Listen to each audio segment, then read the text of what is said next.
আজ বানাবো সর্ষে শাক। তবে সর্ষে শাকের সঙ্গে আরও দুটো শাক আমি মেশাবো। একটা মূলো শাক, অন্যটা মেথি শাক। শাক ধুয়ে কেটে নিয়েছি। এদিকে কড়াইয়ের মধ্যে পরিমাণ মতো তেল দিয়ে তাতে শুকনো লঙ্কা আর একটু হিং ফোড়ন দিয়ে প্রথমে সর্ষে শাকটা দিয়ে দিলাম। একটু নাড়াচাড়া করে দিয়ে দেব মেথি শাক। এটাও একটু নাড়াচাড়া করে দিয়ে দেব মূলো শাক। এবার সবগুলোকেই একসঙ্গে খুব ভালোভাবে নাড়াচাড়া করে একটা ঢাকা দিয়ে দেব। সমস্তটাই হবে এই শাকের জল দিয়ে।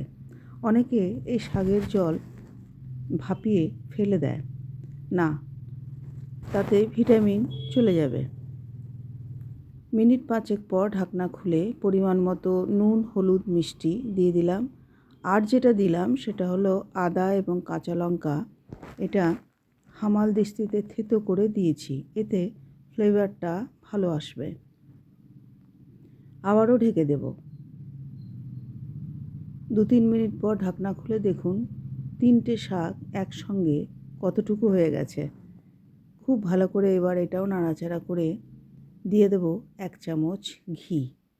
এটা আপনারা মাখনও দিতে পারেন। মাখন দিলে অবশ্যই নুনের পরিমাণ কম দেবেন। দেখুন প্লেটিং করে নিয়েছি। খেতে কিন্তু খুব সুন্দর হয়েছিল। করে দেখুন, ভাল লাগবে। সব রকম শাক খাওয়া ভালো। ভালো থাকবেন।